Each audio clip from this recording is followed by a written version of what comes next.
ఈ వేసవి కాలంలో మనల్ని అధిక వేడి నుండి కాపాడుకోవడానికి పాటించవలసిన 3 జాగ్రత్తలు. మొదటి జాగ్రత్త, ఎప్పుడైతే మీరు పొద్దున్నే లేచి వాకింగ్‌కి గానీ, లేదంటే ఏవైనా ఫేవరెట్ స్పోర్ట్ బ్యాడ్మింటన్ లేదా క్రికెట్ ఆడడానికి వెళ్ళే ముందర 1-2 గ్లాసుల వాటర్ తీసుకోండి. అలాగే వచ్చిన తర్వాత ముఖ్యంగా జిమ్‌కి వెళ్ళే వాళ్ళైతే జిమ్ నుంచి వచ్చాక 1-2 గ్లాసుల వాటర్ తాగడానికి ప్రయత్నించండి. ఎందుకంటే వేసవికాలంలో మనం అధికంగా చెమట చిందిస్తాం కాబట్టి డిహైడ్రేషన్ అయిపోయే అవకాశం చాలా ఎక్కువగా ఉంటుంది. కాబట్టి ఎంత వీలైతే అన్ని మంచినీళ్ళు తీసుకోవడానికి ప్రయత్నించండి.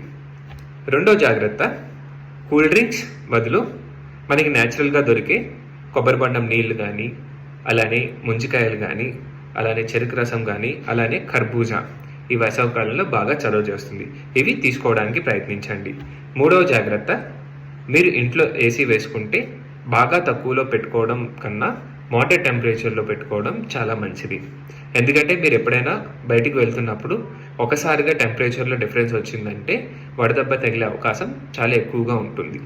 అలానే మీరు కారులో బయటకు వెళ్ళే ముందర 5 నిమిషాల ముందర కారు అద్దాలు దించుకొని ఏసీ ఆన్ చేసుకొని పెట్టుకోండి. దానివల్ల అధిక వేడి వల్ల కారులో ప్లాస్టిక్ నుండి విడుదలయ్యే క్యాన్సరస్ గ్యాసెస్ అనేవి బయటికి వెళ్ళిపోతాయి. ఈ జాగ్రత్తలు మీరు పాటిస్తారని ఆశిస్తూ ఇక సెలవు.